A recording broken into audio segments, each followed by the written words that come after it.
So this is the interesting thing, like you write things, you know, and they're on CDs from 10 years ago, and then you go back and you're constantly, like every week my politics are changing. And so it's just like, fuck, I'm so embarrassed that I wrote that. So anyway, yeah. Swingset. This came from, I used to teach in a preschool, and so they said myriad of marvelous things. Is myriad a word? Yes. Okay. It's true. When my publisher was publishing my first book, they said that essentially I was using the same words in every single poem. I was just rearranging the order, which is what I do. I have a limited vocabulary and I use them in all my poems. And so what? You can rearrange like words in like, you know, many different orders.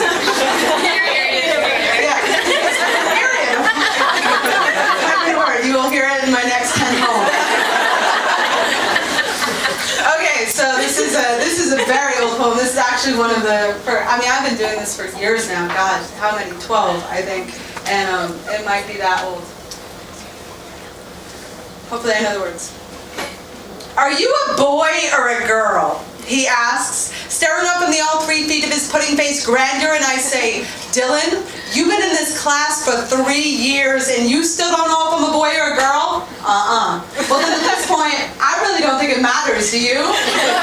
No. Can I have a push on the swing? And this happens every day. It's a tidal wave of kindergarten curiosity rushing straight for the rocks of me, whatever I am. And the class when we discuss the Milky Way galaxy, the orbit of the sun around the Earth, or whatever, Jupiter, Saturn, Mars, and kids, do you know that some of the stars we see when we look up in the sky are so far away they've already burned out? What do you think of that? Timmy, my mom says that even though you got hairs that grow from your legs and that hairs on your head are short and pokey and that you smell really bad like my dad, that you're a girl.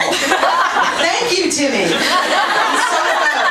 On the playground, she peers up from behind her pink powder puff sunglasses and asks, do you have a boyfriend? And I say, no. And she says, oh. Do you have a girlfriend? And I say, no. But if by some miracle 20 years from now I ever finally do, then I'll definitely bring her by to meet you. How's that? Okay. And I'm a push on the swing, and that's the thing. They don't care. They don't care. Us, on the other hand.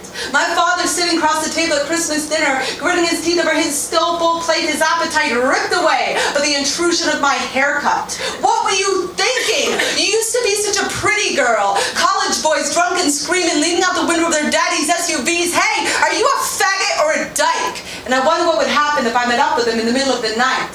Then, of course, there's always a somehow not quite bright enough fluorescent light of the public restroom. Sir, do you realize this is the ladies' room? Yes, ma'am, I do. It's just I didn't feel comfortable sticking this tampon on my penis in the men's room. The best are always the parents at the mark.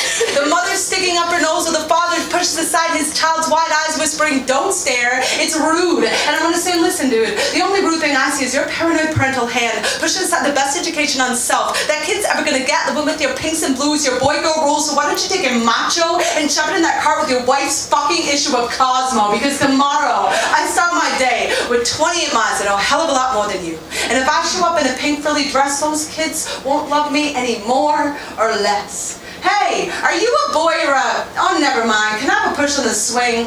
And someday, y'all, when we grow up, it's all gonna be that simple.